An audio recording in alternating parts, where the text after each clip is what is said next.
Steves and Davies, welcome back to another week of Talking Trophies. You know what it is? Make sure you like, share, subscribe, and thank you for tapping in. We love the consistency of you commenting. Let us know your thoughts. Let us know what you loved. Let us know what you hate. And if you speak, we will respond. Yeah, and They've been speaking a fair bit. You asked for Does It Hit? We brought it back. You asked for trivia. Oh, we didn't I'm gonna set up a trivia. Yeah. I'm gonna set up a trivia between these two. Why is it always me? Cause you know me. You know I'm gonna smoke anyone in a trivia. Bro, I've been smoking you, bro. But when we used to do it, I smoked you. Yeah? Yeah. All right, let's see. We'll run it up.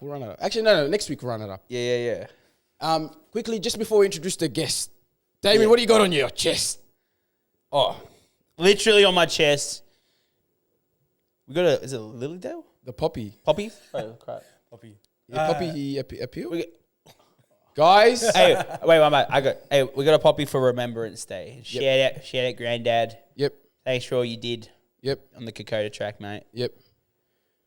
Look, it's a great privilege of living in this great country of Australia, and we need to show our thanks and remembrance. I saw a guy selling an army uniform, and like 10 people walked past him, and I'm like, bro, I gotta give him $5. Yeah. Give him $5. You know what I mean? Yeah. But this week we got a guest. Finally, we got a guest on. Yeah. This guy does he does media on the streets. We do word on the streets, but he does it actually on the streets, and IRL. Yeah, he gives people a great platform to speak. And I've been loving his content. I saw his content ages ago, the one when I was telling you about the naked bike runs. That one sent me. And then after that, I was like, oh, let me get this guy on, bro. Yeah. So we got Scobie McKay from Whatsdoinmedia. Woo! Thank you for having me. Thanks for jumping on, man. Look, we did a podcast before the podcast. And he's a fello Baldy. He's a fellow Baldies. Yes. So, the Baldies. Bro, thanks for jumping on, man. How you feeling? I'm feeling good, man. Yeah, pleasure to be here. Yeah. Happy you're here. Bro, I want to just start off with a video. I showed it to Damien. Yeah.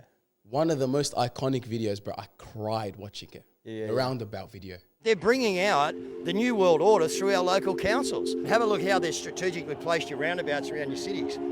They have done it to actually shut down cities. They shut down this roundabout, that roundabout. Think as evil as you can and come up with the worst scenarios you can, and these guys are going to outdo us. If you want to come down to Wollongong and have a look where we had the push bike ride, they've now shut down and I can see it strategically because I'm looking at it that way. So they shut this street, and that street to one ways, and all they're doing is being able to block up the city. You know what I mean? So what they're doing is the local councils are the ones who are implementing the New World Order into your town. Believe me, folks, they're coming. And they're coming really hard, okay? And once they get it into your town, it's too late, right? The cameras are going up now. Everything's happening. It's a rollout. But if anyone wants to research it properly, our local councils will be where they introduce the New World Order. That's the bottom line. That's what they're doing with their roundabouts, their infrastructure, their buildings, everything else. It's to lock us into a city. How'd you record that with a straight face and let him finish that? I kind of knew what I was getting into because I knew him. I'd seen him on the internet. I knew he was going to give me something good, but I needed to ask the right question. I remember asking a fellow journalist researcher before I went, knowing that he was going to be there, like what's something that's kind of niche and interesting that he would be able to talk about that isn't going to get taken down from social media and isn't just like the sort of same old like conspiratorial medical stuff that was really big at the time, you know? And she told me, ask him about roundabouts. And so that's what I did. I asked him, what's your opinion on roundabouts? And he went on this tirade about how local government was using roundabouts to usher in the New World Order. And it's a good start. Yeah, and I put some funny music behind, sort of like, I don't know. Bro, that video is elite. You know what? We'll put the video up in this episode just so they can watch it. Could you send us a clip of it? Just so we can put that up because the Deves and Daves need to watch this. Yeah. By the way, Deves and Daves are what we call our listeners. So you might hear it a lot today. So Deves are the mandem? Oh, no. No, Deves are the girls and Daves are the guys. Somali Steve is not here today. So I'll be fact-checking. It's going to be anything you say, stats or anything, we're fact-checking it here. We, yep. Like, and it's not because of you. It's actually because we do it every week. So Damien, I air raid. I'm notorious for just saying stuff and waffling. You've met Damien, and you know sometimes he'll chuck some facts at you. And then he started getting caught out a little bit by the D's and Davies. So what do? We started fact checking. It's fair. I'm terrible at maths, so I'm expecting the stats are going to be turned against me for sure. Guys, I want to know that video, the roundabout video. The question popped in my head: are Australians actually paranoid of government? Yeah. Oh,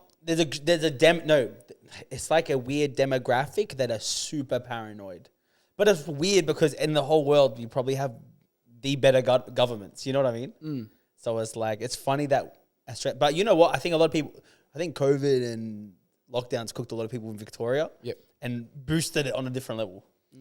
Yeah, for sure. I think you're right. There's sort of a demographic that have lost so much trust and faith in the government that then fed a narrative, whether online or in their communities, that there's actually like this nefarious underground new world order that's ushering in some sort of, like overbearing totalitarian government, and that's what they're paranoid about.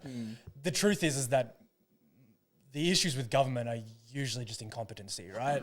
And it's just that government is just literally made up of people like you and I who may or may not be good at their jobs. And when they're not good at their jobs, it fucks everyone else's life up. But I just want to, I know that, but how does it get to roundabouts? How does it get to,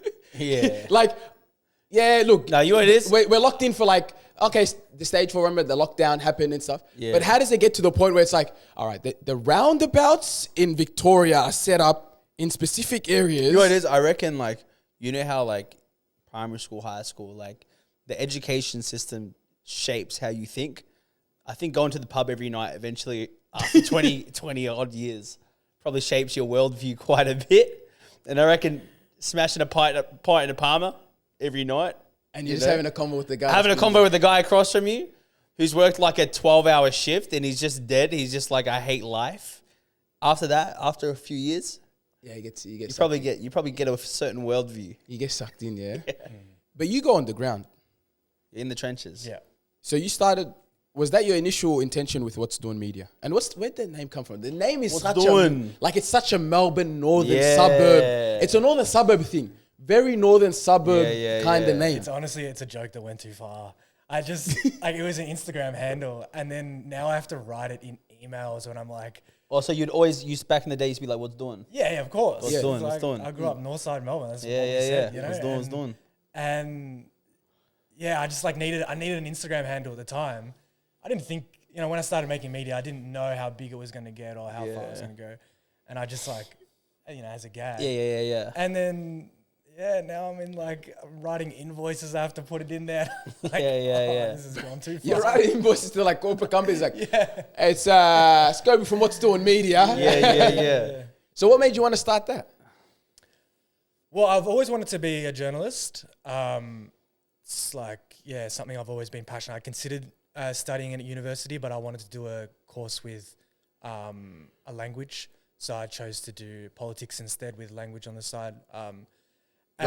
What language? Yeah. Spanish, yeah. Oh. Hey, say something for the Deves and Davies. Say something nice in Spanish, yeah. ¿Qué quieres que digo? No sé. Puedo decir lo que quieres. Because you said you lived in Mexico or something? You said you was in Mexico? Sí, vivo un año en México. Estudié en la universidad ahí. So Dees and Davies, he basically said I used to live in Mexico. There weren't many people with a bald head like you. Perfecto. What do you mean perfecto? Because you're with me, because not him, bro. The truth is I don't get the opportunity to speak Spanish all that often. And it's interesting. You've lost it a bit? No, I haven't. It's actually all just in there. And in that moment just then I'm like, fuck, I need a prompt. I need someone to talk back with me. Yep. But it is just all in my brain and it's just locked in there. And it's great. It's bro, you know what you need to do? Just go to GYG. Yeah, I was going to say. Bro, I know you were frothing when GYG started popping off. Yeah. Because you're like, you know what? Let me just walk in. Instead of saying, can I get a Cali burrito? You just start talking to them in Spanish. Mm-hmm. Sure. Have you done that at all? Do the whole order. No. You know what you do? Pull up to the drive-thru. Only say the whole thing in Spanish. Ask someone if someone speaks Spanish. Talk to get them to say everything in Spanish. And just be like, nah, actually, I'll just get this. Mm-hmm. Guys, you can speak. I think, yeah, man. Yeah, I'm There's okay. I'm okay. There's a I large can, Latin, there's I'm a like large conversational a little bit. You know, Yeah, there's a growing Latin community in Australia now. Yeah. So like, I reckon, bro, do you feel awkward like speaking to someone in Spanish or like? No, I don't feel awkward about it at all. I just feel, I don't know. It's just a practice thing, isn't it? Yeah. Be honest. Speaking another language is like what? It's just one of the best things for your brain, you know. Learning another and language. I just like made it a goal. You know, I would have been 22 at the time. Just made it a goal that I was just gonna learn this language. And then Why even, Spanish?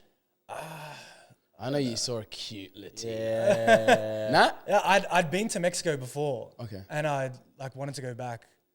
Yeah. So I decided to go back and study there. I actually did some interviews in Spanish. One of the marches, like I bumped into some people and they couldn't speak English and they were migrants or like I think they might have even been tourists, and they were like shocked at what they were seeing. And I was like trying to explain to them in Spanish what this was, and they were like, oh, okay. I'm like, do you think that you're a threat to this country? And they're like, no, like, I'm just studying. Yeah. It's chill. So like you wanted to do journalism? Yeah, I wanted to do journalism. And yeah, I suppose, there was a few other sort of big independent journalists that were making good content on the internet at the time. And I looked at it and I thought I could do that.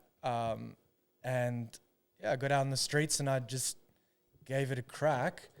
And a lot of it, I realized like a lot of my passion in it, a lot of my skill set in it for sure is in the like editing aspect of it. And like you can go out there and you can film endless content, right? And you can just have hours and hours of the most boring footage you've ever seen of just people talking, and it's not actually interesting. Yeah. It's just people having opinions, and everyone's got an opinion, 100%. It's not necessarily valuable or going to add to the discourse at all. And I realized that I could film for 3 hours and literally get 4 minutes of worthwhile stuff out of that.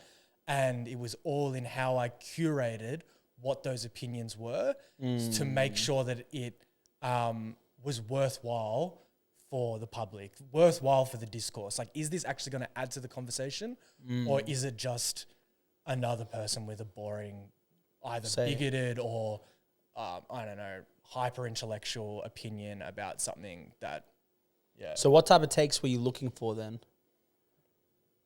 When I first started, I think it was in those early days of the anti-lockdown protests, and I think everyone had a really challenging experience during lockdown, and I emphasized with a lot of people that were opposed to the lockdown and just wanted to get out of their houses.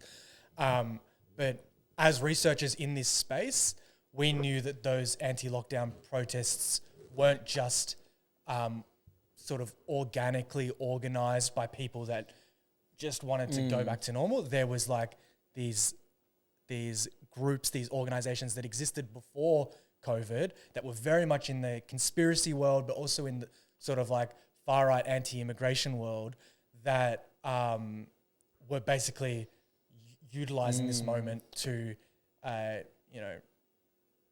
get more support, right? So I went to those initial anti-lockdown protests looking for those opinions, basically, and I always try and balance where I'm like, there's got to be people here that are just here because they're sick of being locked inside and they're sick of the mismanagement by the government and they just want to go back to normal. I can empathize with that. But there was also people there with really paranoid opinions about the lockdown, that it was this ushering in of a new world order that was trying to ruin our lives. And it wasn't. It was just government incompetency, like it always is. It's just people in government sometimes, often, suck at their job. Yeah. And they weren't able to stem the flow of COVID-19. And then it got out in the community, and then they thought, well, shit, we better just lock everyone into their houses, Yeah. Because you go like deep when you do your research, right? Yeah. Like how long would you spend into like on a video? Because I remember seeing one of your videos where you're like, we went through and found their Telegram groups and it's connected to this group. And then this guy spoke on this video, like this, he was mentioned on this article. Like, how long do you spend on your research? Oh, so much time. Yeah. It's good because it's more of a hobby. I feel like at that point, I think when I'm like editing and when I'm out there filming, that's work. But sometimes, like it's not difficult to scroll. Yeah. And so much time is just spent on their Telegram chats, just scrolling and reading, and so much of it is just gossip. It's tea. It's like people are just like arguing with each other and shouting each other down and accusing each other of this, that. You know, in all political movements, left or right, there's just so much infighting that's just so ridiculous, and you can just read it and just laugh and be like, fuck, what are we doing? So how does it work with the Telegram groups? Like, you can just, how do you find them, and then you can like just join it, and then you read through the discussions they have having? Yeah, pretty much. I mean, and it's not just Telegram, you know, it's like, I remember one of my videos, I traveled up to Canberra for it, and I literally left my house at 9 p.m. I decided an hour and a half before I was going to leave, drive from Melbourne to Canberra, because there was this app called I think it was like Zello or something. It's like a walkie-talkie app, and basically all of these different groups around Australia were going to converge on Canberra for this like sort of spur of the moment protest at Parliament, and they were all talking on this walkie-talkie. And the more people that came onto this walkie-talkie app, being like, "We're coming from Toowoomba, we're coming from Gold Coast, we're coming from Dubbo," la la, and I was realizing, fuck, this is gonna be big. Like I'm just hearing more and more people on this app, this walkie-talkie app. I don't even know how I got onto this app in the first place. It would have just been shared in one of the groups, right? And then I was like, fuck it, I need to go. So it was at 9 p.m. I just got in my car, drove up, slept on the side of the road in like Albury or something. And then at 6 a.m. I was off again, and I like caught up with the convoy, because there was all these convoys of cars, you know, Australia flags out the windows, and I was like, this is it, this is them, let's go. And then I just went with them. Like I don't feel uneasy with these people at all. Like they're just people. Yep. They're people I might disagree with on some things, but you know, you can always just. I don't know. My whole method is just like a kill 'em with kindness method. I just go in with a big smile, ask for consent when I want to interview them. I go, hey, is this something you want to do? If they're not feeling up to it, if they don't feel comfortable, then I always give them an option out. You can tell. Sometimes they're like, oh, I do want to say something, but I don't know if I feel confident on camera, and I'm not sure if I'm not a good speaker. It's like, that's fine. No pressure. Don't feel obliged to do it. The people that want to be on camera, they will be on camera. They make it clear. Well, I find most people with a super strong view don't want to be on camera. There's the minority within that group that are like, I'll say, I don't care if I lose my job. But I find most people don't want to share. Would you say? Yeah, I think Australia in general, there's just like an apprehension towards being on camera. Yeah, we had that chat on the phone. Yeah. And I get it, but I think that's why I feel comfortable in sort of like a protest scenario, is that people are there and they want to. They're unapologetic, pretty much. But they want to believe that they know what they're talking about, because otherwise, why are they there? Why they're there? So if you get them there and they're like, yeah, I've made the conscious decision to be here. This is something I believe in. I should be able to articulate why I'm here. And so. Do you find there's a decent amount of people that actually can't articulate it? Oh yeah, so many. Yeah, that's what I find amusing about protests, or like anything like that, or like. Yeah, and that's not like that's across the political spectrum. Both sides. It's everywhere. Everywhere. And I get it as well. You know, like I think if someone just put a camera on me and said, "Hey, like I don't know, what's your opinion about what's happening in Sudan right now?" I'd be like able to give a superficial responses to what I think is right or wrong, but I don't really know both sides and the issues, complex, what's going on, the details of it all. And I think it would be really hard to articulate that just on the spot if someone came up to me with a camera with it. So I empathize with that. Do you reckon clips have a influence on that? I think we all have like a general aspect knowledge. Have you realized like someone can come to you and ask you, let's just say the Sudan situation, it just comes, hey, what do you think about Sudan? I seen a clip on it. Yeah. And you go, I know of it. Somewhat of an opinion. Yeah. And then they just pause. Yeah. And then that's when a lot of people tend to go like, 100% down a rabbit hole of saying the wrong things. And they're like, looking back, they're like, I shouldn't have said that. You know when I realized that was the case? You know when like the whole Andrew Tate thing was a big thing? Because there were so many people that were for and so many people that were against. But it wasn't until you actually asked them. A lot of people would be like, oh yeah, but this is debunked because of this. Like everyone would just, all their head knowledge was based on just like clips. You could tell whether you were for or against. I think a lot of people build their views around clips because it's the only it's the information we have access to. What do we do most of the time? Scrolling. But no one wants to look at long form content. Like, it's like, Bro, no one wants to read a forum about why this war's happening or why this is going on. No one wants to read a whole blog about it. You know what I mean? You just want to, if you can get it in 15 seconds, why not? That's why people think. Kazi, but that's what we do, bro. We drop That's what I'm clips, saying. you know what I mean? We know, we're like, they're going to like this clip. It's like, okay, this is this clip, but like, it's like, that's the thing about clips as well. Like, I'm like, hey, we're having this discussion. This is a 30-second snippet of like, maybe a really good, like, back and forth discussion we're having. Or like, hey, this is a good fact or something. But then someone goes, I'm going to solely judge this person and everything they believe on this 30-second clip. And I'm like, how did we get here? How as a society did we get to a point where like, that's who we are now? Where you judge of like, oh, yeah. Like for example, it's like, okay, you watch someone's clips, but you don't know what they're actually speaking about. Let's just say I say something and I'll be like, okay, you know what, actually, you're right, Damien. And I take back my whole opinion on that 30-second clip you found. But everyone's going to judge me based on that 30-second clip. Yeah. Well, so I just find that interesting. It's the modern day news. You know, back in the day, like people used to sit down and just watch the news. No one watches the news anymore, bro. No one watches TV. Everyone's just scrolling. So this is what we have access to and what most people are doing. Scobie, you on, congrats, you on The Age, SBS. You're doing it big. You're doing it big. Yeah.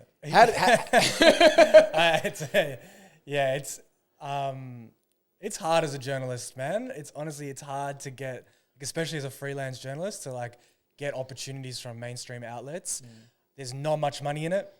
You know, you can maybe put it in a resume that you've had a byline with one of these organizations, but it's not. It doesn't hold the same career weight that it would have 15, 20 years ago. So my parents are stoked.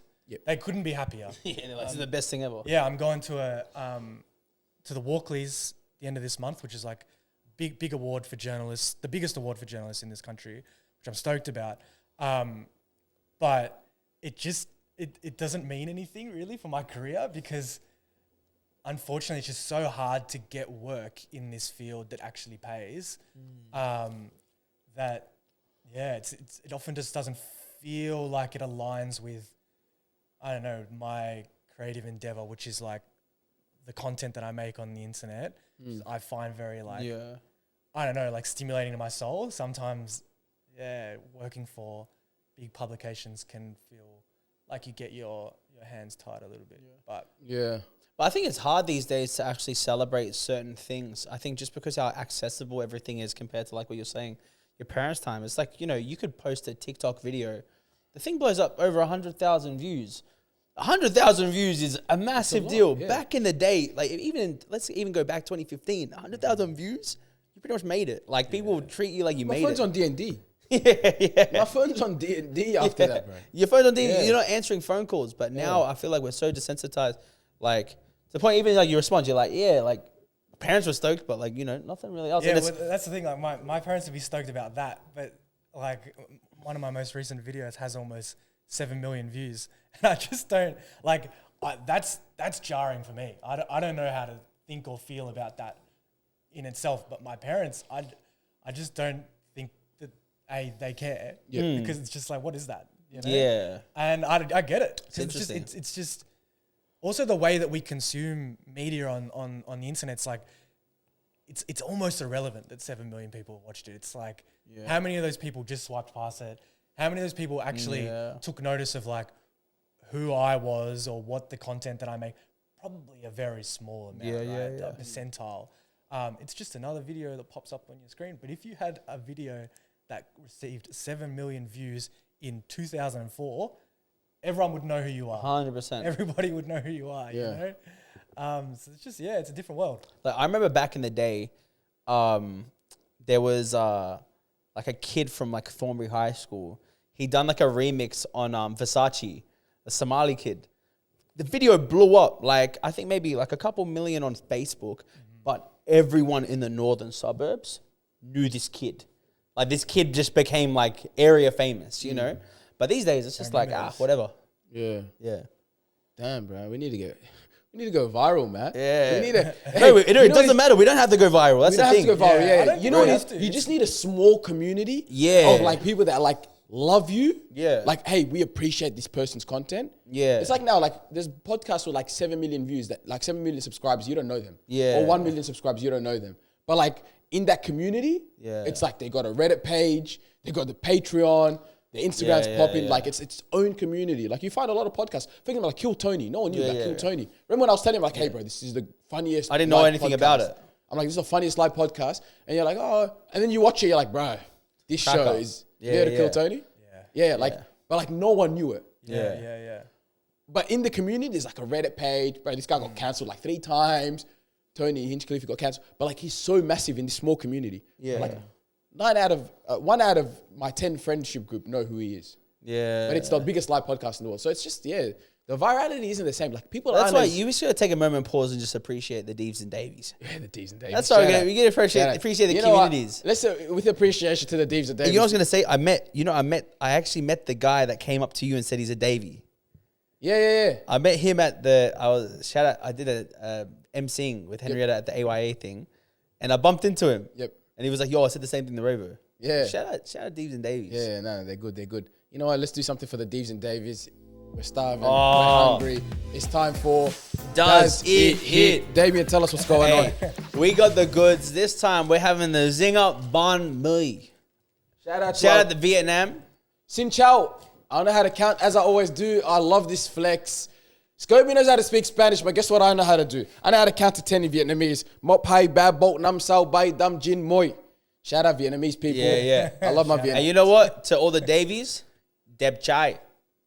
What does that mean? Handsome boy. Okay, nice. Shout out. So, Scobie, when I told you we're going to do Banh Mi KFC, what did you say? What was your reaction, Scobie? Well, I watched a review of... That's the first thing I watched this morning was a review on one of these. So I feel like I actually have a predetermined response to this. Wait, but do you based on the review that I already watched this morning. Do you like banh mi's? Yeah, obviously. I live in... I won't say that. But yes, I love banh mi. Yeah. You live in Springvale. Yeah. I live somewhere where there's lots of banh mi. Yeah? All right, let's... who wants... Scobie, give it a bite. Don't say anything. So basically, take a bite. We all take a bite. We don't say anything. Yeah. And then we describe what we're tasting. Even go for 2 bites. Yeah. Because you need to... I'll say this. No banh mi should ever be eaten after it's cold and been sitting in the... yeah. You know what? Welcome to Does It Hit. Yeah. This is how it works. I'm going to take a bite. That's how you know you're getting the authentic experience. Damien's just chewing on that, bro. Relax, breathe, man. What do you want me to do? Smashing it down with a Mountain Dew as well. You want some? I'm all right. So we'll give it a rating out of 10. Scobie, explain the vibes. What are you feeling? I think it's not quite an assault on our great Vietnamese community. It's like edible. I'd say maybe like a 6 out of 10. The flavor was decent. The bread was not crispy, but I think maybe that's because it's more soft in the bag. It's soft. And yeah, I don't know, like a piece of chicken like that in a banh mi. I'm not sure. Do you like the crispy banh mi bread? Yeah, that fresh, crispy. It has to be fresh though. Yeah, fresh and crispy. I have to crunch. Be covered in crumbs. Yeah. You also likes crispy pork in it, mate. Yeah, do you get it with the crispy pork? I do sometimes. Yeah. No pork on my fork. I draw the line of swine. It's intense though. Crispy pork can be intense. What about pork belly? I know that's a big one. Pork belly for me, at times, it can feel like I'm eating a human, and that's where I'm like, I can step back. It's just the meat gets a little bit. Yeah. So what's your normal go-to?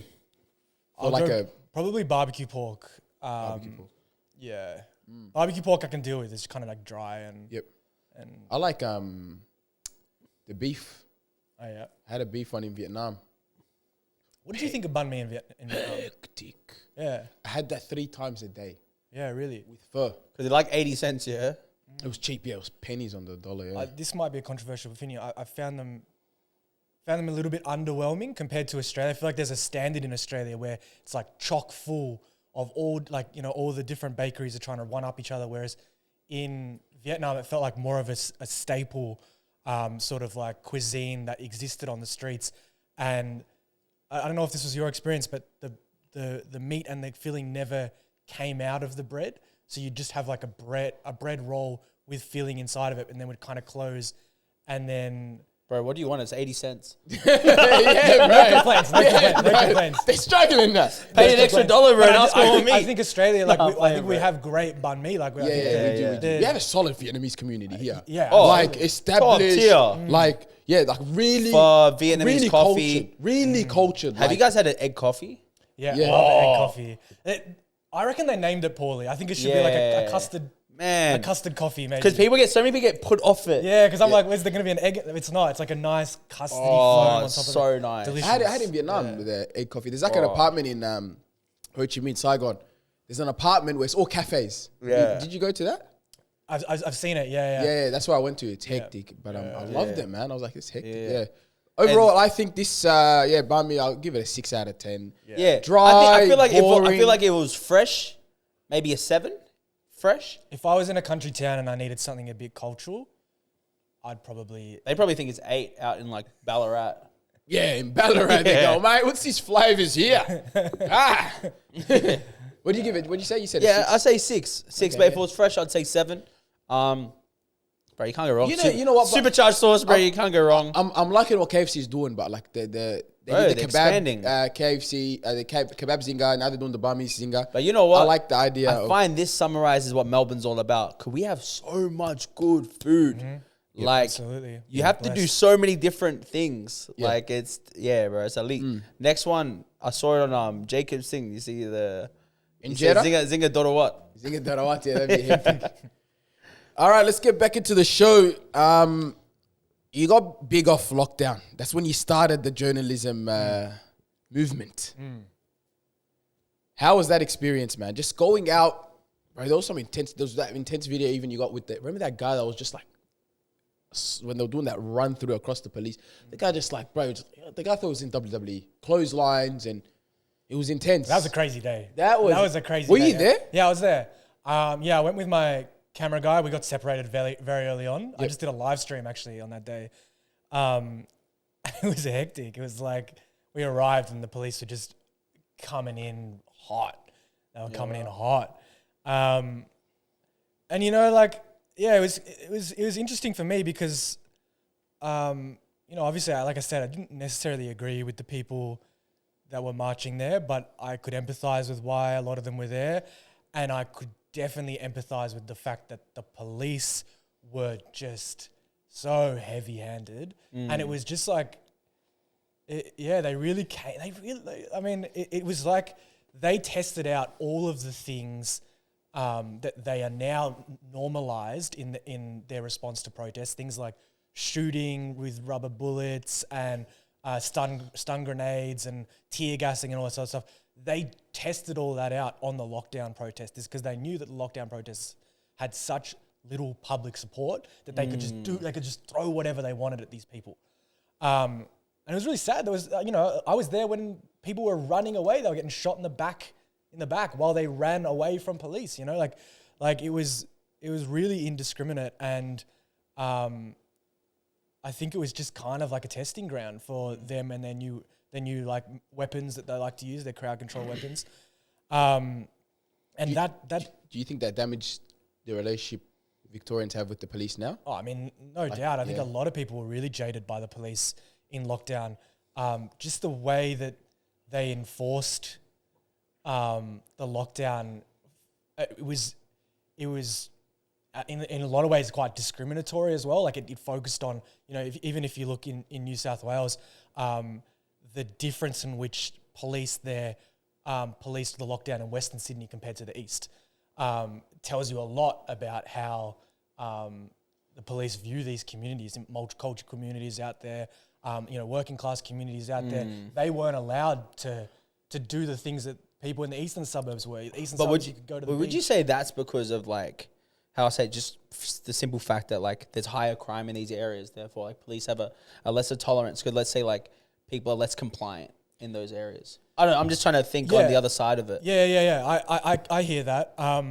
I suppose if they were actually dealing with crime, then that would be one thing. But you're dealing with the same restrictions and conditions across all places. Yeah, it's true. Which were 1 hour outside of your house at a time, and no further than 5 kilometers, which was just You've been fact checked, and you are correct. Yes. During COVID, Western Sydney faced harsher lockdown, stricter police enforcement, and more public scrutiny compared to eastern suburbs, leading to accusations of discrimination and double standards. Thank you, Somali Steve. Is it? Yeah, he's not here. He's not here. He's not here. But I did that on his behalf. So So I think people were looking for. I definitely wasn't in support of the sort of government narrative here.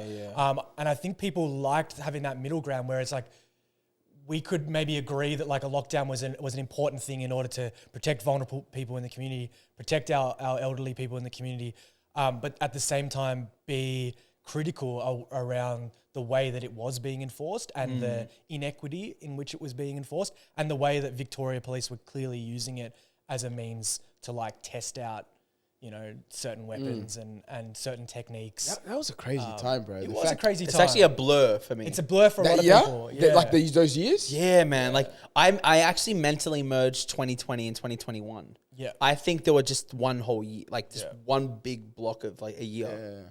Like they both, I felt like it was just the same thing on repeat. Because we went back into lockdown in 2021.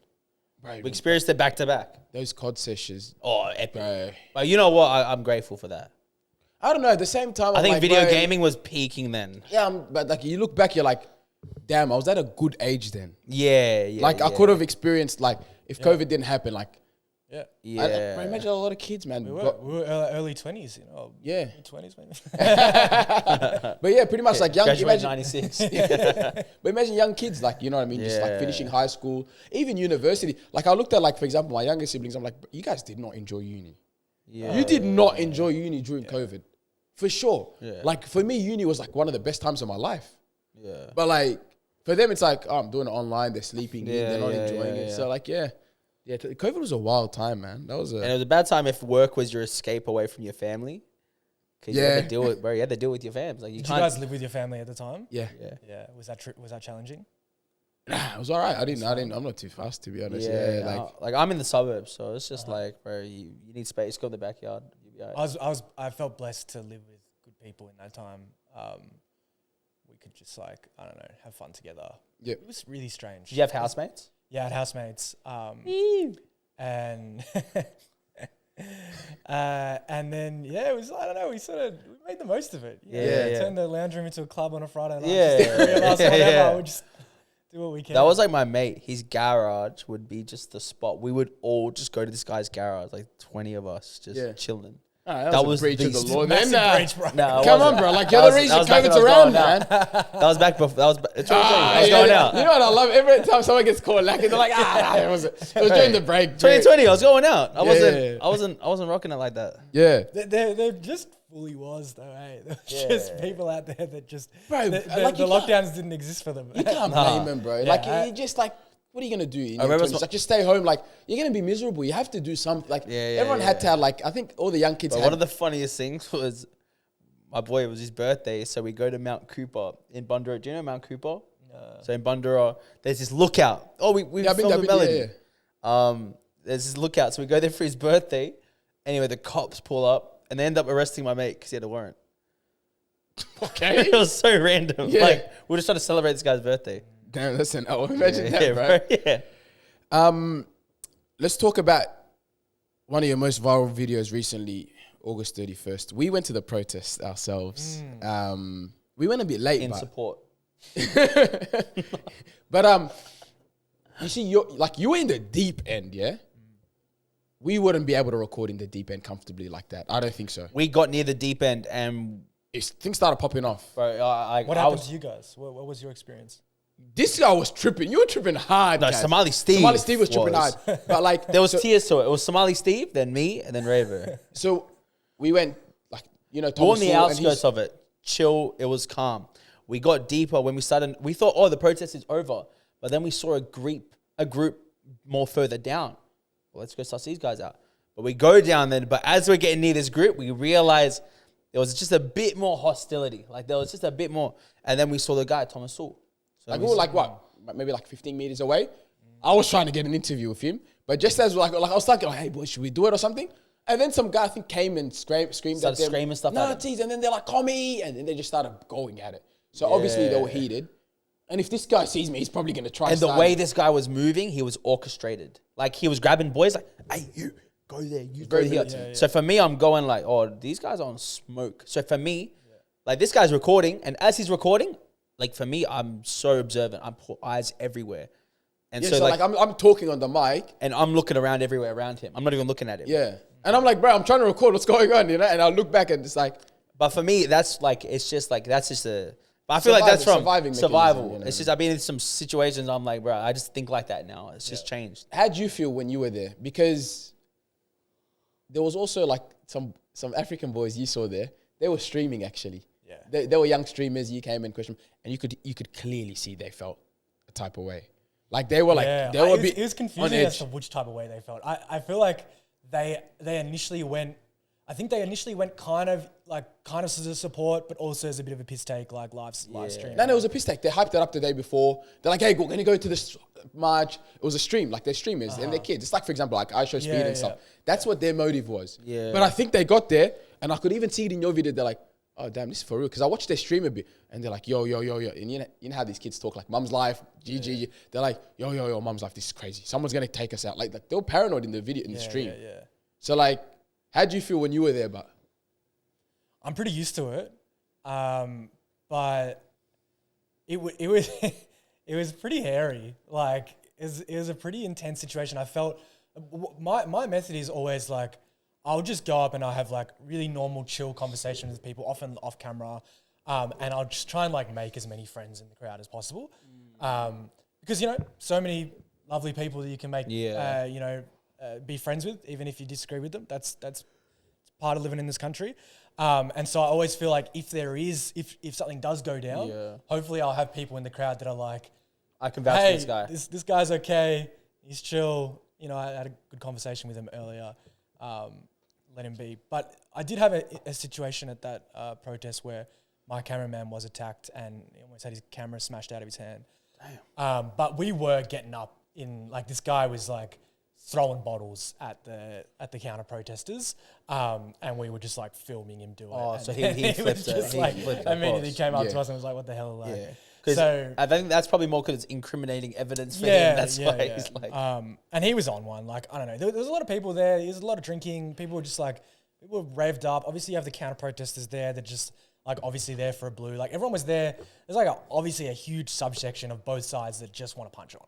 yeah, And that's like true. a big part of protest culture, undeniably, is that people want to punch on. They want to like get all their anger out and, channel their dissatisfaction with the world or with certain issues, and whether or not it's against police or whether or not it's against counter protesters.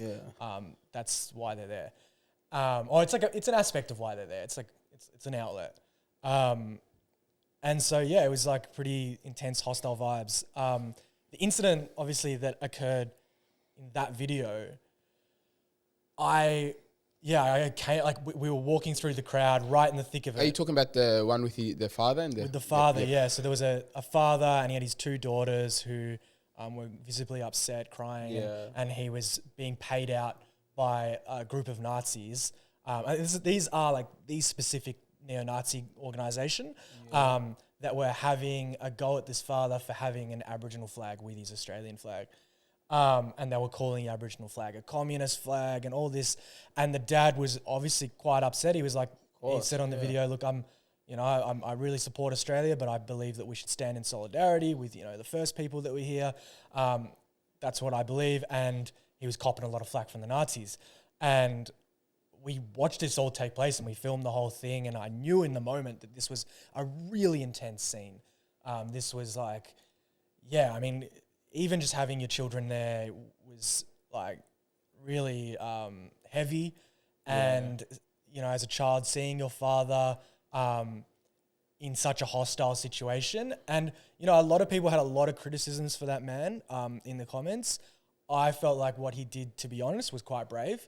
You have all this neo-Nazi group, they're jacked up, they're ready to punch on. Yeah. And he stood his ground and said, I don't believe in what you guys do. I'm here for a different reason, but I'm still going to stay here regardless. I felt it was quite brave. And, whether you agree with him or not, I think that's brave. There was something the guy said. He goes, 90%, 99% of us stand with you. Yeah, so that was another guy that was like next to him and he was in support of this file and he was saying 99% of us stand with you. Probably not 99%. Obviously we went around the crowd and we asked a lot of them whether or not they had concerns about the fact that there was a neo-Nazi group that was orchestrating the entire protest. And like when I say orchestrating, like they organized this one. They were there. They were there from the beginning. They did all the speeches. They organized the speakers. They organized the stage. It was them. And a lot of people didn't have any issue. They said, as long as they're on our side, that's fine. And that's obviously really concerning, right?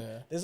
There was heaps of people there that don't want anything to do with Nazis. It was interesting. It was I think interesting it's the just language they used, because they used that language. They said something. I heard one of the guys said it's like there's a bigger enemy pretty much at hand. Yeah. Like pretty much along the lines. I personally see it as like you're willing to sign a deal with the devil to get something that's like, will it change your life even? Mm-hmm. Is it like really gonna make your life a better thing? Yeah. But you're willing to sign a deal with the devil. Yeah. That's how I see it. I think these people they have to recognize that the neo-Nazi organization was by far the most organized group there. If for some God knows reason this movement actually spiraled into some sort of coup of power and they actually see some power in the country, the group that would capitalize the most out of this is the one that's most organized, which is the neo-Nazi group. So whether or not you believe or support the neo-Nazi group, you're there and you're tacitly supporting their rise. And like we can only see in the trajectory since August 31 to now, the size in which that organization has grown. In October 19th, there was another anti-immigration protest, and they actually had a recruitment drive in a car park in North Melbourne afterwards, where this group were vetting people and signing people up. They had the clipboards and everything, and they were vetting people with IDs to join the organisation. So they are on a recruitment drive. Like that is what they're using these movements for. Yeah. But I think the Thomas Sowell guy is still locked up though from it. He is, but I don't like. You can't. It's a movement, man. It's how movements. Yeah. And I personally think he's gonna get taken. Like he's gonna lose power. Someone's gonna become the new leader. Yeah. I think because he's just even like everyone's saying, hey, he's an immigrant as well. Like they're using that line. I've seen a couple of times. So I personally think like someone new is gonna be the face of it. I don't know, but like the thing is like from our perspective, how we see it, it's like we speak on this, but it's not likely they're gonna see our content anyways. Yeah. But it's like, it's for other Australians to go like speak that they're probably going to be like, hey, you know what? If they challenge him more, they challenge these groups more, I think then the conversation is going to happen like, hey, we need to shut these guys down. Yeah. I just found it amusing just seeing the people finish up at the protest and then go to the Asian restaurants and then go to we saw like a group of old ladies with like just ordering matcha, ordering matcha and bubble tea. They're ordering after. I'm like, oh, that's elite. Yeah. I had a whole conversation with this woman in Sydney who was like, she's like very... I would say she was very Islamophobic, right? She was like scared of going to Bankstown and Fairfield and all these like Muslim areas in Sydney, and then like in the same sentence was talking about how much she loved like kebabs. And 100%. Like she was telling me her whole order at the Viet restaurant and like and I was like, it's the beauty of Australia. It is the beauty. It's like I don't know, like. Yeah. Our take from it was I feel like people actually just have something wrong in their heart and they just want a reason just to like get it all out into something, and so they find identity in this. Yeah. And so they go like, oh, I'm getting community from this almost, like, so they try to seek it. And I think the algorithm's an evil thing. Oh, 100%. Yeah. I think you just get sucked into an algorithm so quick. Yeah. It's like someone just started in this, and I always say I don't believe. Like when I was there, I'm like, I don't believe most of these people are like diehard racist. They want, like, for example, me out, you know what I mean? Half of Damien out, because Damien's half Irish. I always say, they want half of Damien out. I don't believe that. I just believe some of them, like, you know, they're like, hey, they're just really nostalgic, and they're like, Nostalgia is a huge They part just of miss it. the old Australia. Yeah, It's so big. like Or people they that- miss their old life when they were 20. Yeah. that's what it is And too. Yeah, their life was easier and they didn't have as many responsibilities, and they correlate that with a better a country. good time. Yeah, a better And country. I think in many aspects, like the economy was a lot better. You know, like people did have more, like comfortable lives, and they were able to provide for a family off one income, and they could access better employment or the housing market and all these sorts of things that we can't these days. And then they conflate that with the fact that there are changing faces in the community, that there are black and brown people in the community now, that there, that there are different identities, different religions in the community, and they go, that's the reason why. It's not the reason why. The reason why is because our financial system is not working for middle and working class people. It works for the super wealthy. You know? Yeah, and life wasn't better because like the housing or anything for them. Like, it's just you were better looking. You could pick up chicks back then. Like, you know what I mean? Like that's why life was better, more bro. fun. Yeah, it's like you could party, bro, and it's not people weird. that still listen to like R&B in 2000, like the early 2000s. They're like, R&B is so great. It's trash now because it was a better time for you back then. A lot of, you know what I mean? Like you find people listening to it. But there's something this one video where the guy was speaking about China. One of the greatest videos you've done. The guy goes, yeah, and he had the shirt saying, what was it? Don't forget about Wuhan. Yeah, never forget. Never forget Wuhan. And the next lady you interviewed is an Asian lady wearing Aussie flag head to toe. The outfit just with the Aussie flag. And she goes, I love Australia. Elite video. How'd you even, was that like separate occasions? No, it was immediate. I finished that conversation. I looked to my left. Little Chinese lady. You're like, this will do. I went, Yeah. cracker. Yeah. And I went up to her. She barely spoke English. She felt, I was like kind of coaching her a little bit, like, you know, how comfortable do you feel talking on camera? She's like, yeah, I can give it a go, la, la, la. And so basically all I could get out of her was like really basic, you know, I love Australia. I'm from China. And I think she goes on to say like, you know, it's really important that we protect this country because this is the best country. I love this country, la, la, la. And I think that, you know, that really is the majority opinion of first generation migrants in this country. And I think that's what that side of politics don't realize, is that they think that all migrants are coming into this country and that they have this like they detest this country and they want hate to this change country the and rules. They want to change it. Like that has not been my experience with first generation migrants ever. They come to this country, they're so grateful. They love it more than Aussies. They love it more than Aussies. Yeah, you know? They think it's amazing. Yeah. And yeah, that was just like, it was just like the perfect example of that. Like with this woman obviously loved Australia. How's the feedback for that one? Look, I haven't even, I think there's like 80,000 comments or something. It's like, I don't You're know. not going through I'm that. just not going through it. But it's overwhelming. It's been, you know, honestly, most of the time I post things, it's like overwhelmingly positive feedback. I don't really,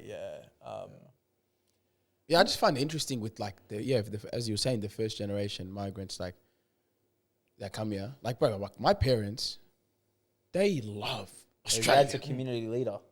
They love, like, we're like, you know, it's like the patriotism in my family is like, not like wearing Australian flags and like screaming, yeah, this is the greatest like country or whatever. It's more like, go to school, be a good person, don't go to jail, no crimes, and you have to get the best job here and work hard. Be good to your community, be good to your neighbors, you know, like, and I just remember we used to have like we had a next door neighbor, like full blown, I knew this lady was racist, straight up. Like she used to say like her son used to tag a line, Anna is cool, so don't be a fool and play here like a tool. Because we used to play in the foyer, in the flats, you know? So like I could tell they just hate us. Bro, 3 years into us living there, this lady used to come to my house, make tea, talk smack with my mum, and I knew she was high as a kite. And she just frothed my mum. Yeah. But like, and mom, I'm like, and I realized later on, she's like, I'm like, this lady was high and stuff. And I was like, Mom, why'd you like let her into the house? She's like, no, she's like, she's our neighbor. She's a good lady, single mom, you know? Yeah. And I'm like, bro, that's Australia, you know what I mean? That's like what we grew up on. So like, and I know like 95% of immigrants are like that. Yeah. But then they want to like put a microscope on like 5% that are, you know what I mean? Not doing the best. and say this is everyone that's coming to Australia. Yeah. And that's what I see it as. Yeah. It's cherry picking. Yeah. What are you going to say? I think I cut you off, man. You're about to land. Well, yeah, I mean, and it's an interesting one. Like, I feel like something that maybe like the left side of politics don't understand about this movement is their like identity attachment to Australia, especially like the aesthetics of Australia, whether it's like the Australian flag or like, I don't know, like that larrikin sort of cultural aesthetic that we have. It's personally not something I grew up with. And I didn't grow up with like Aussie parents, and I didn't grow up with like that sort of aesthetic. But at the same time, I'm not part of the camp of people that like would judge people for like having an attachment to an identity, especially if they're working people. Like there's a whole world of sort of like white working class Australians in this country that for whatever reason, they have a really close attachment to the Australian identity. Maybe their parents fought in a war under that flag. Maybe that's like something that they're really proud of. A lot of these people have have limited access to social mobility. They don't have access to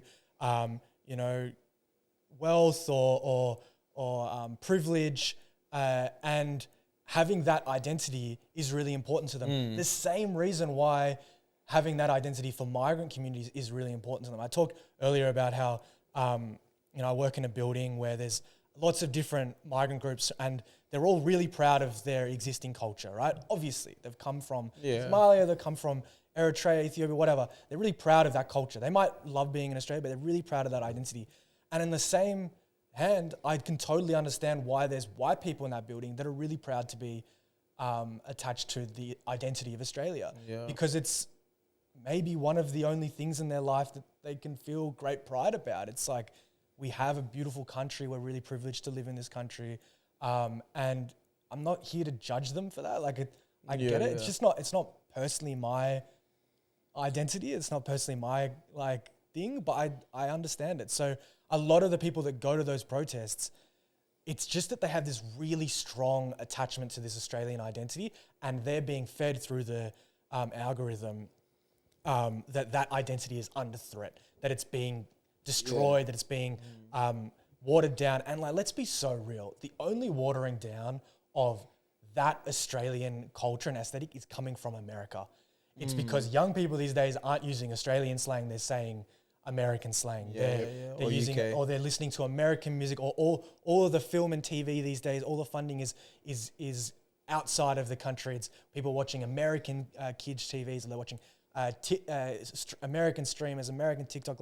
It's not coming from migrant communities coming here and adding a small slice of their culture to our, wider Australian culture. It's that Australianness is being diluted by American culture. And I don't know, like even the Aussie aesthetic, it's like, maybe like in America, you could say like maybe like a Texas, somebody, like you don't think of someone in New York, like that lives in an apartment in New York, has an American flag in their house and they're wearing the American flag everywhere. But like you assume someone from Texas is doing that. They got the flag posted up in their front yard. You know what I mean? Like they have that American, like they wear what's called red, white and blue, like from head to toe. They go to NASCAR Patriots racing. Yeah, it's like similar here, but like it doesn't make you more Australian or more American if you just aesthetically think. Not. For example, me, I don't go around having a massive Australian flag. But guess what? I went to the 22 Qatar World Cup and I was supported the Socceroos. Like, 100%. That's my thing of like, okay, I'm supporting my country. But I think those moments, that's when you got to flex it and, do all that because it's so necessary. It's like, you're repping it. It's like I'm going there. And I remember people were like to me, you're not from Australia, you're black. Like, I'm like, you want to see my passport right now? I was born here. Like, I'm wearing a Bintang singlet right now, mate, in a VB stubby.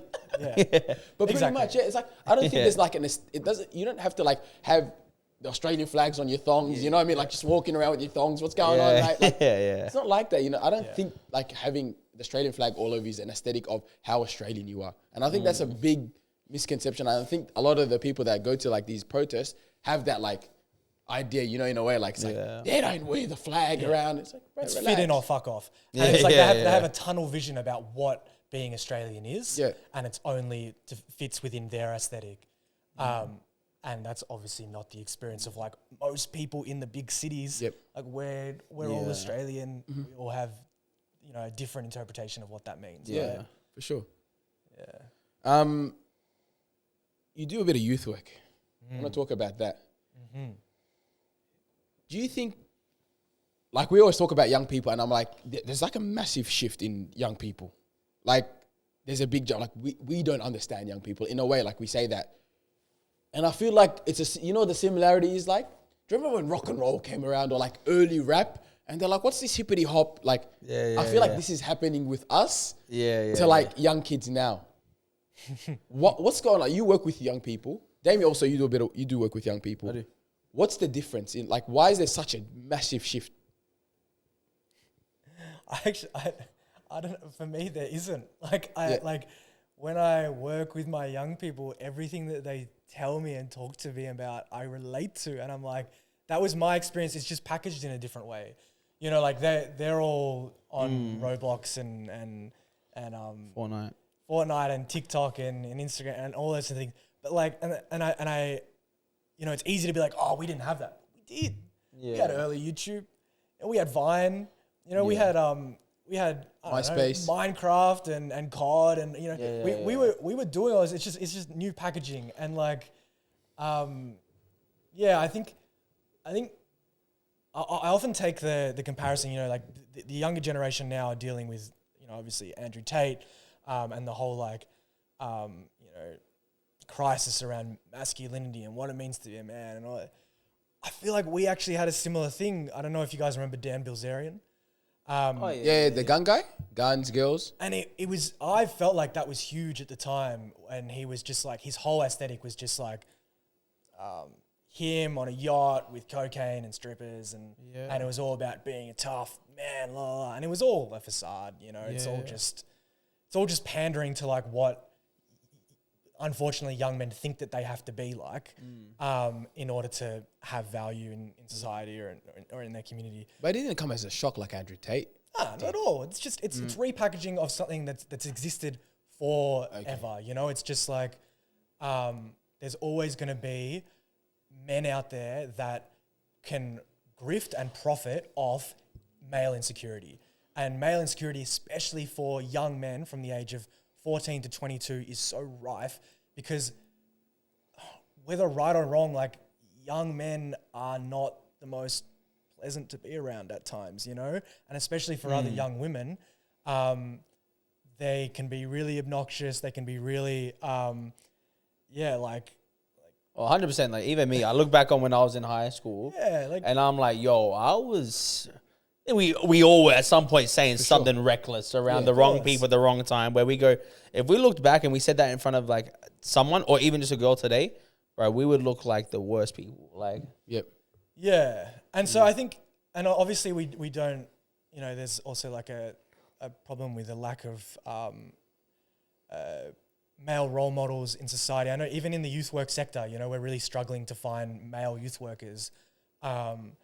It's an industry dominated by women, and women really hold up the industry, and that's amazing. But it's also like there's a specific and necessitated bond between young men and older men, or like 100%. Other older young men, that they can guide them in a way that women can't. Unfortunately, in most cases, right? I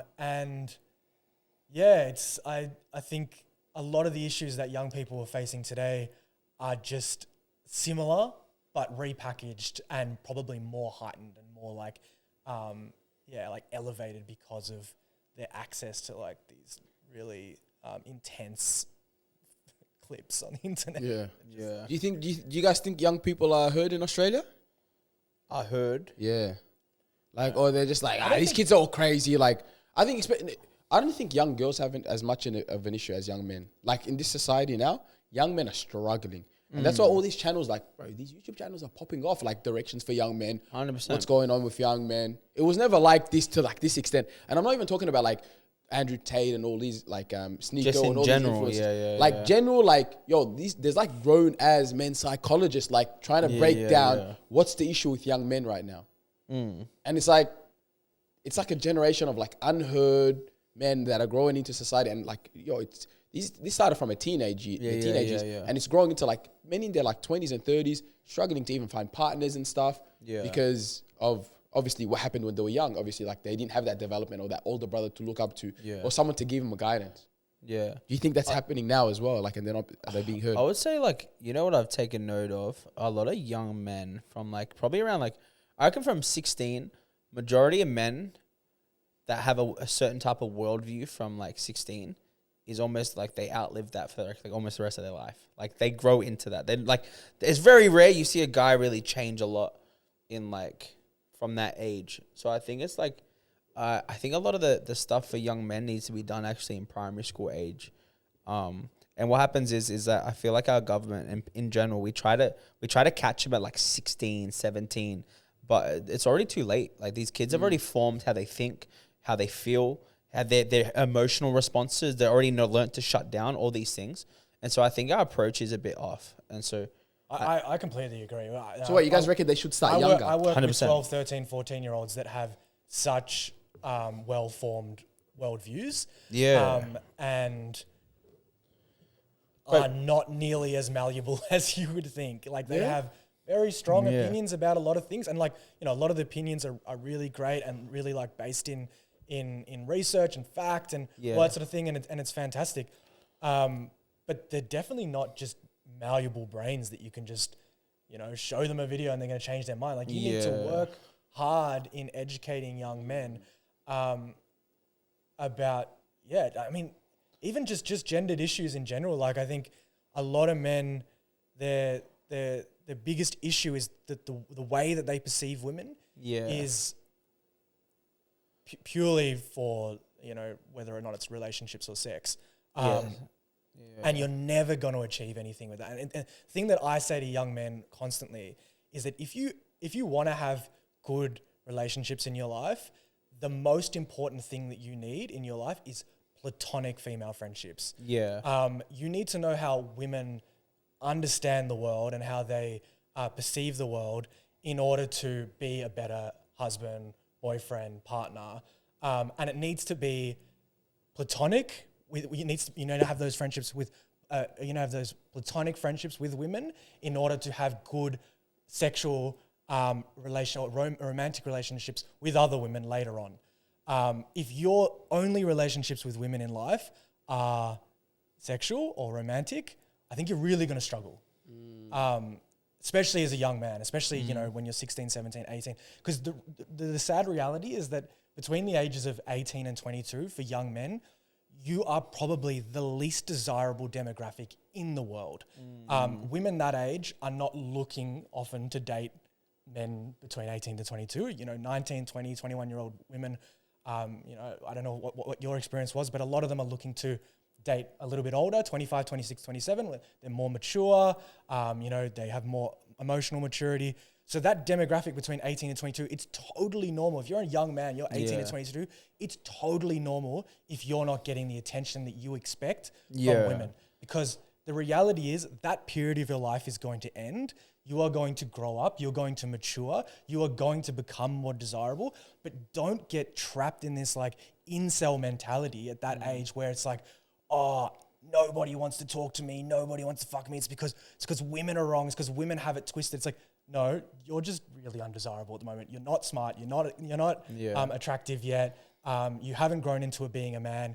You haven't got emotional maturity. Just be patient. Be patient. It will happen.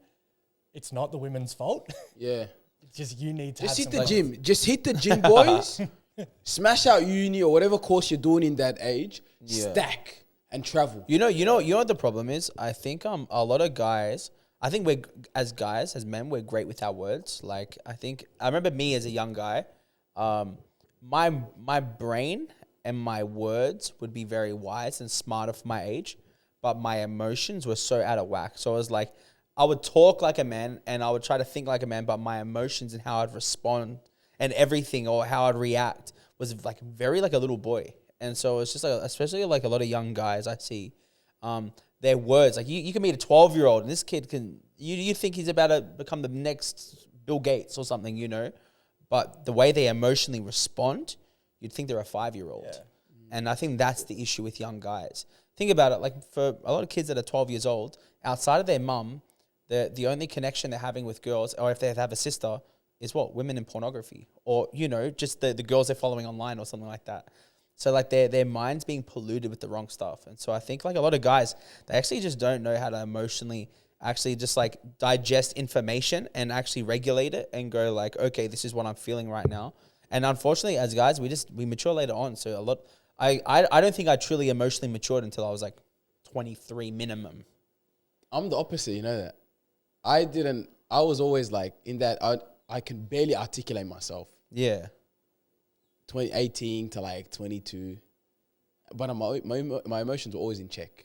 Now, I'm at the age, I'm like, you know what? I'm like, we actually have feelings. Like, I've always been that guy. Like, emotions just...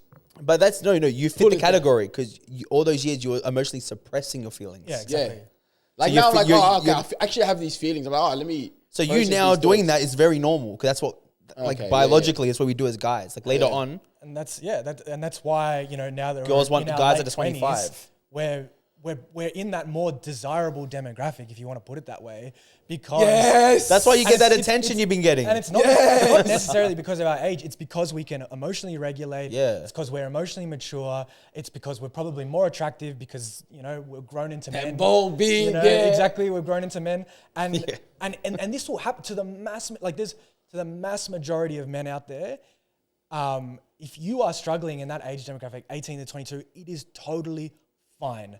Do not stress. It's fine. It is not the end of the world. Tell it to the Davies. Do not get trapped in the algorithm because, you aren't getting the dates that you want, or you aren't getting the attention from women that you want. It's totally normal. You're not in a desirable demographic, but you will grow out of it. And most guys that age, if they were to be real with themselves, they're not ready to hold it down. They just want sex. Or they just want, like for the majority, like young guys that are 18, 19, like they don't want a girlfriend because like they just like want to grow and mature and get married and have kids. Like it's very rare if someone is like that, but majority of the time it's just they want someone to sleep with. Like, And I honestly think a lot of young men, like they need to hear that, because a lot of young men, they put so much value in sex and relationships. And if they're not achieving that, they think they're failing. At a specific age, 19, 20, if they're not going out every weekend and pulling a new girl, then they don't feel like they have value. Yeah. And that's complete bullshit. Like that is ridiculous. Focus on yourself, focus on your career, focus on your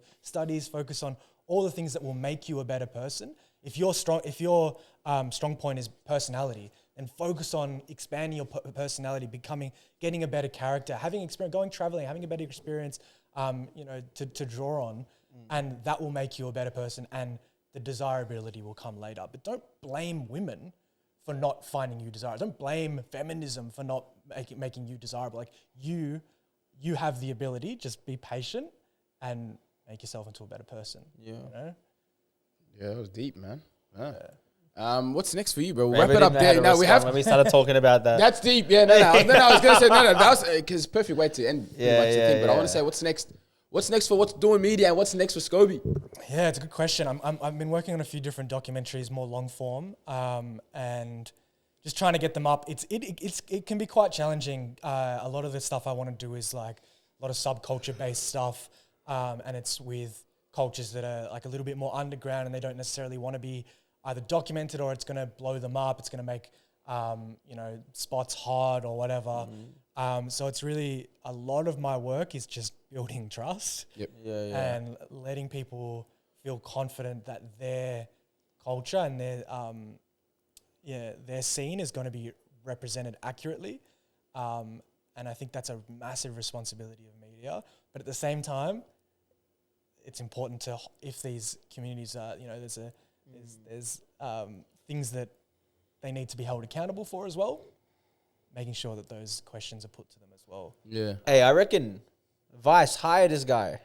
Bro, you'd be great for You'd be Vice. great on Vice. I don't think Vice is. I don't think Vice is around like that. Yeah, anymore. I think they got bought like by Saudi or something. Yeah. Hey, you know what? Since you said that, I want to talk about wrap it up on this Bikie kids against the world.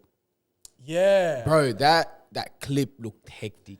yeah. That's a docu. So this is another documentary that is a similar example of like how it's really challenging to make work with groups or subcultures that have a lot of fear of like being raided by police or being cracked down by authorities or whatever.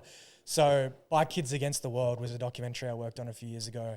It was with like teenagers, like young, like 10 to 15 maybe. And it was like initially started with them sort of just like going around the city doing wheelies, big pack groups like 30, 40, 100, etc., going around doing wheelies, just causing a ruckus, but also very like contextual with lockdown. Like lockdown was finishing, the kids just wanted to get outside and they were just like running amok, riding around. And I filmed some interviews. I went out to Altona as well and filmed some interviews with some younger boys. You know, I de-identified them and everything. I made sure that, you know, they were anonymous and all those sorts of things. But when I released it, I was just getting like my phone blown up by these kids being like, yo, like you have to take this down. This is so high risk. Because there's a lot, like, basically they would like tune their bicycles with like little motors to like make them into motorbikes. And they were literally like going out the front of like police stations and just like doing burnouts right at the door of the police, like, and then just speeding off. They were baiting the police into chases. Like they wanted to be chased by police, which is kind of hectic. Like you know, like it's fun. It's a rush. I get it. Like you're 14 years old, you just want to like that's a rush. Can't get locked up. Yeah, and it's just kind of like I don't know. It's kind of minimal. I don't know. Whatever. Anyway, they were blowing up my phone, and I just had this moment. Like it's where my two jobs intersect, where it's like I want to represent people's stories, but at the same time, when I'm working with young people, when I'm working with kids, I have this innate responsibility to make sure that they feel comfortable, to not, and I just don't ever feel like it's worth making a documentary at the detriment of a young person's mental health. So if a young person is out there and they're stressing now because they might get raided by police just because I want to make a documentary on the internet, that doesn't sit well with me. So I took it down, or it's private. It's something that will come back. Right, I reckon when those kids are 18, 19, when they're 25, they're going to be hitting me up like, oh, well, you still got that video? You still got that documentary? Because it's going to be sick. They were like 14, 13, 15 years old. And that's like an authentic culture that they've created in the suburbs of Melbourne. And they're going to want to see it. And I just feel like it's one of those things that it'll come out. They'll be sitting in like a trap house in a garage or something, just ripping billies and be like, bro, you know when they bring the video. You know when they get to that age when they start booking tellies in the city? And they all just sit around a TV. And they're just like, they're going to be like doing that. Bro, thanks for jumping on, man. Hope you enjoyed the episode, bro. It's great. Great to chat. Bro, check out his channel, guys. Some of the videos are hilarious. It's insightful too. And man, thanks for jumping on. Deeves and Davies, hit the subscribe button, like, share, follow, subscribe, do all of that stuff. Enjoy your day, enjoy your night, stay humble, faith.